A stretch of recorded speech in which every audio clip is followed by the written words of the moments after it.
wedding ko po is yung parang fairy tale. Tambalang Kim at Gerald pagdating daw sa kwento ng kasal ng kanilang mga magulang ay walang pinag-iba. Nagtitipid ka ba? Samahan. Sa isang iglap sina Kim Chiu at Gerald Anderson ng Pinoy Big Brother Teen Edition. Nagmistulang love team sa tunay na buhay. Nagkakasundo nga raw sa maraming bagay sina Kim at Gerald. Kapwa-artistahin, parehong kalog, at ang kanilang mga magulang ay kasal sa magkakaibang lahi. Nagmula sa magkaibang kultura pero sa dambana pa rin ang tuloy. At ang kanilang naging bunga naman yata ngayon ang nagkakapalagayan ng loob. Every Chinese family, tapos babae siya or lalaki. Tapos yung girlfriend niya, hindi Chinese. Tago yung relationship nila.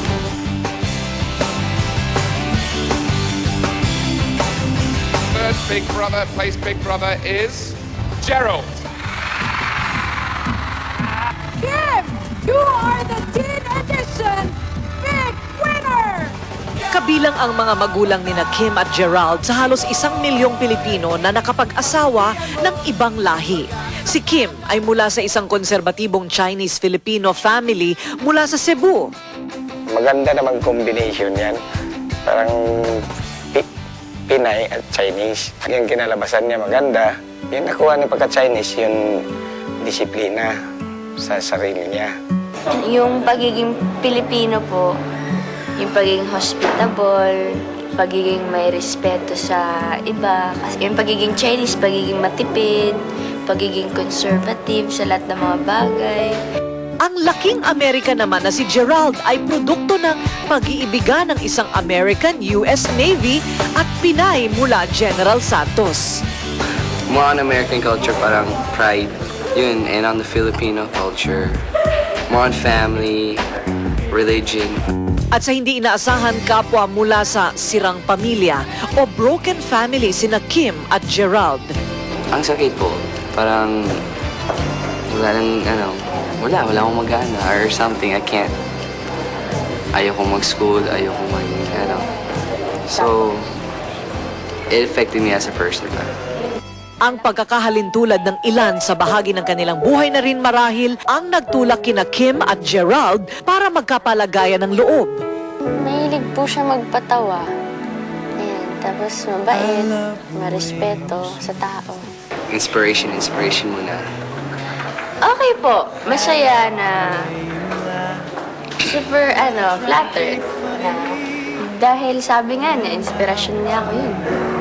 Sa lahat ng luha, lagi kang may kasama. Bagamat maaga pa'y nangangarap na ang kanilang mga tagahanga na tuluyan sana silang magkaibigan. Bagay na pinangangambahan naman ng ama ni Kim. Sobra pa silang bata. Magaligaw-ligawan, pa konti-konti, pero huwag mo lang masyadong seryoso.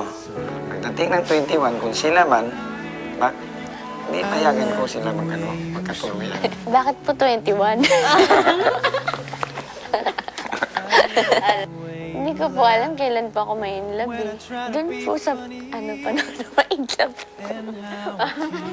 Tila naman may pag-asa ang binata kay Kim dahil kung ang dalaga ang tatanungin, hindi mahalaga kung Chinese o hindi ang kanyang mapupusuan. Pero iba yata ang pananaw ni Daddy.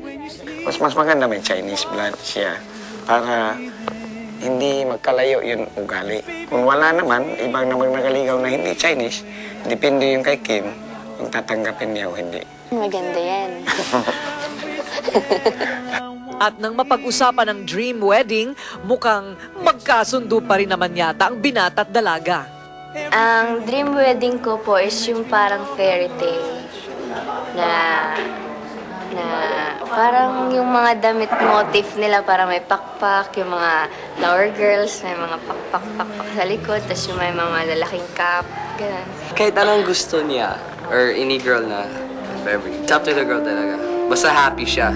Yun ang dream wedding ko. Kung kaya, po, sa bahay na lang. Hindi, joke. At sa kanyang panuntunan na maaari lang mag-boyfriend si Kim pagdating niya ng 21, mukhang pwede naman daw magbago ang isip ni Daddy. Maging matured siya, yung puso niya, titingnan ko, yung ganun, yung ugali niya, kung pwede na, bakit hindi natin payagan? Basta sa ngayon, sina Kim at Gerald hanggang pagkakaibigan at trabaho lang muna ang aatupagin. Abangan niyo po kami sa Love Spell, My Boy, My Girl. Pilot episode po ito ng PBB drama. Tapos, kasama ko syempre si Gerald.